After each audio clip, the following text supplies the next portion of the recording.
Hi. So this is part two of our holiness discussion. In the first part, we talked about why it's important for us to study holiness. And we looked at the definition of holiness and some of the attributes of holiness. And today we're going to talk about purity. We're going to define purity, and we're also going to look at this word purity and see how it relates to holiness, because it's similar but it's not exactly the same thing. So let's get started. So, purity means simply absence of impurity. So anything that does not contain something that can defile or something unclean is pure. Uh, Another definition of purity is qualified to come into contact with the sacred. So, what that means is that someone or something uh, that is qualified to come into close proximity or touch something that is sacred or holy. Uh, One example of someone that's qualified to come into contact with the sacred would be a priest. So the priest was allowed to go into the temple, into the inner court, and the high priest was qualified to go into the holies of holies. So in order to be a priest, you first have to be a son of Aaron. So that's the first qualification. The second one was you had to abide by certain rules and safeguards, like we talked about in the first video. So if you are holy, part of the responsibility of being holy is to follow the rules and safeguards that God has put into place so that we can come into contact with Him, so that we can be in His presence and around holy things. So that's one of the definitions. We're going to look at Psalms chapter 24, verse 3. And we'll look at this to get a better understanding of exactly this concept of purity. So Psalm chapter 24, verse 3 says, "Who shall ascend into the hill of the Lord? Or who shall stand in his holy place? He that hath clean hands and a pure heart, who hath not lifted up his soul unto vanity, nor sworn deceitfully." So in verse 3, it says, "Who shall ascend into the hill of the Lord?" So the hill of the Lord is the place where God's presence is. The hill of the Lord is where God remains. That's where He resides. His throne room is in the hill of the Lord. So if you think back during the times of the temple period, the first and the second temple, they were located in Jerusalem on a hill. Uh, and on that hill, that Mount Moriah is what it's called, that's where God's presence was located on earth, in that temple area. So in order to stand in the holy place, you had to have clean hands and a pure heart. Now, having clean hands refers to the physical body being cleansed. One of the requirements to come into the temple courtyards and to enter the gates, you had to have clean hands. You had to be washed. There were certain physical requirements. You couldn't be diseased, have certain diseases, have skin diseases. You couldn't have, like for women, for example, you couldn't be on your period. If you're on your period, you were in a state of uncleanliness, or you were impure. And once your period was over, after 7 days from the start of the period, then you could be pronounced clean. You would be pronounced clean. And then you were allowed to go into the temple. Another example of something that could defile you or make you impure is touching a dead body, whether it's an animal or a person. If you were to touch a carcass, that would also make you impure or unclean. So this first passage that's saying, this part of the verse that's saying, "He that hath clean hands," means you have to be physically clean in order to come into the presence of God. And the second part says, "and a pure heart." So the person that can ascend to the hill of the Lord, come into God's presence, and stand in the holy place is he that hath clean hands, physically clean, and also a pure heart. So when we look at this word pure and heart, let's go back to our definition of pure. Pure is absence of impurity and someone that's qualified to come into contact with the sacred. So, someone that has a pure heart is qualified to come to God. Now, heart in this passage is not referring to your physical beating heart that pumps blood.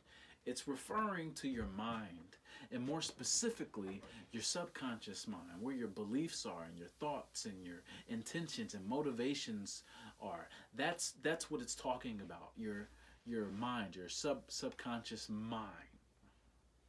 So to give you an example of what this means, a pure heart, we can take an example of, say, someone that tells a person, say, someone they know, that they love them.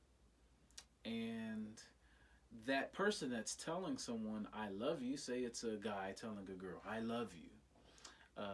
They may be saying that because they have hidden intentions or hidden motives. And they don't really love that person, and they know they don't really love that person. But in their conscious mind, they're saying, "I love you," because there's something that they want or something that they believe that they can have if they just say, "I love you." But deep down inside, they don't really believe that. So their motives in their heart, their subconscious mind, it's not pure. So when we look at this, "he that hath clean hands and a pure heart," that means someone that has an undefiled heart, an undefiled mind, someone that has no hidden motives or intentions when they come to serve God. So these are the people that can be in God's presence. These are the people that are qualified because they are pure. Okay?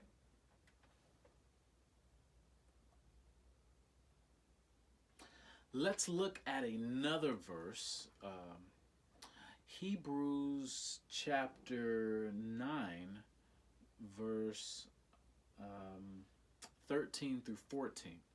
Let's look at this passage as well to get an understanding of what this purity means. So let's read Hebrews chapter 9, verse 13. "For if the blood of bulls and goats and the ashes of an heifer sprinkling the unclean sanctifieth," or set apart, "to the purifying of the flesh, how much more shall the blood of Christ, who through the eternal Spirit offered himself without spot to God, purge your conscience from dead works to serve the living God?" So, as we can see from verse 13, the blood of animals, it could purify the flesh, as we read in the previous passage. It was required for us to have clean hands and a pure heart. So the blood of bulls and goats could sanctify you to the purifying of the flesh, but it couldn't do anything for purging your mind or purging your conscience, your spirit man. So verse 14 says, "So how much more the blood of Christ, who through the eternal Spirit offered himself without spot to God, purge your conscience from dead works to serve the living God." So if we want our minds purged so that we can serve the living God, And that word purge meaning cleansed or washed. Uh, if we want to be purged, then we must receive the blood of Christ, which he freely offered to us. That is what can give you a clean heart. Only Christ's blood can give you a clean heart. Uh, the sanctifying of the flesh is important and necessary, but it does nothing to purify what's on the inside. Okay, so now we're going to look at some of the attributes of purity. So, purity is a prerequisite to having a holy status. Okay, as we read in Psalm 24, verse 3, who can ascend to the hill of the Lord, who can stand in his holy place, he that have clean hands and a pure heart.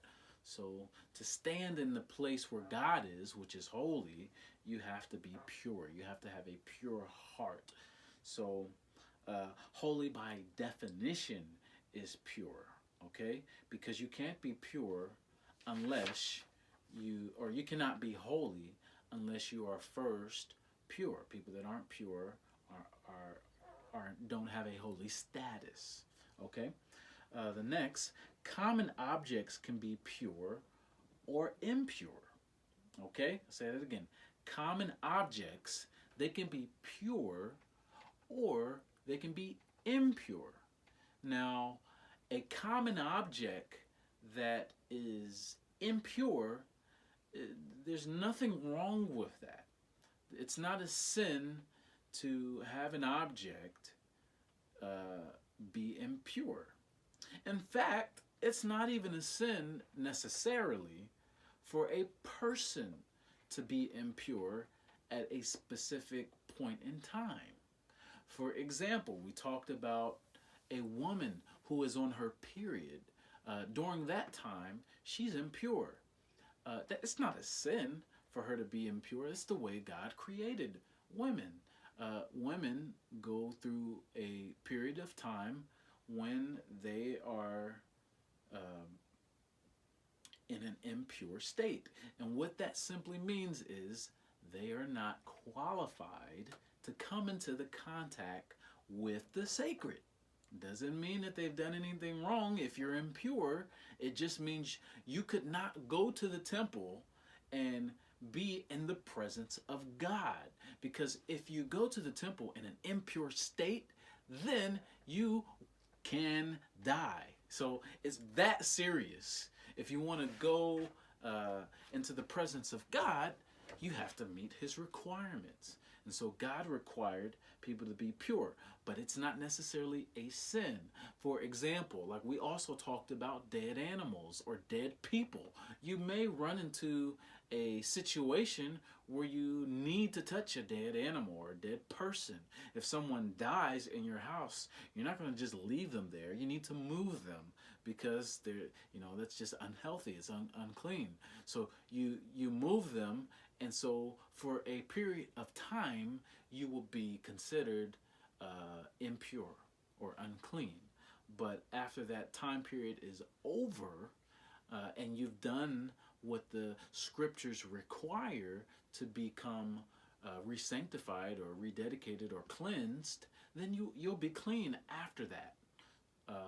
But during that time that you are impure, you must stay away from the temple. That means you could not go into God's presence. Okay? Another attribute. To be restored, things or people have to be purified. Okay? So if something is pure and then it becomes impure again, it becomes impure for some reason, to be restored to that pure state, then things have to be purified. Let's look at an example, okay? Let's go to Leviticus chapter 8, verse 15. Leviticus 8, verse 15, and it reads, "And he slew it, and Moses took the blood and put it upon the horns of the altar around about with his finger, and purified the altar, and poured the blood at the bottom of the altar, and sanctified it, to make reconciliation upon it. So this passage is talking about things Moses had to do in order to sanctify the altar so that it can be used for holy purposes. That is, using it for offering sacrifices and offerings unto God. So even an altar can become impure or unclean, and when that happens, the altar has to be rededicated. So some of you may know about Hanukkah, or have heard that word before. It's a time that's celebrated in December, usually in the wintertime, because Hanukkah means dedication. Hanukkah represents when the temple was rededicated because it became defiled. So, in this example that I just read to you right now, this is an example where Moses had to purify the altar, because even the altar needs to be purified.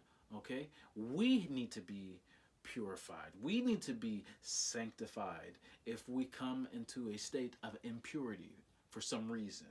Okay? So let's look at one more attribute of purity. Purity required of a priest is higher than that of a common Israelite. High priest must be even purer. So in the first video, we briefly discussed this. I had a pyramid that I showed, showing different levels of holiness. I don't know if that's the best word, but it's the best way for me to describe it. Different levels of holiness. And we talked about how an Israelite has a certain level of requirements. A common Israelite has a certain level of requirements and safeguards that they need to follow because they are holy. Okay? But a priest has even stricter requirements. They have even more obligations that they need to meet because they are serving before God in his temple, and they can go deeper into the sanctuary. And the high priest has even more responsibility to be even more pure, because the high priest can actually go into the holies of holies, where which is the closest you could get to the presence of God. That's where the Ark of the Covenant was. In fact, the cloud would come upon the mercy seat, over the mercy seat, and God would meet the high priest right there. So if you're in the presence of God, you need to be pure, okay? So purity, there's different levels of purity, okay? And to read more about that, I'm not going to go through it now, but in Leviticus chapter 21, it describes some of these different aspects of the priest, and you can see some of the requirements that were necessary of the priest.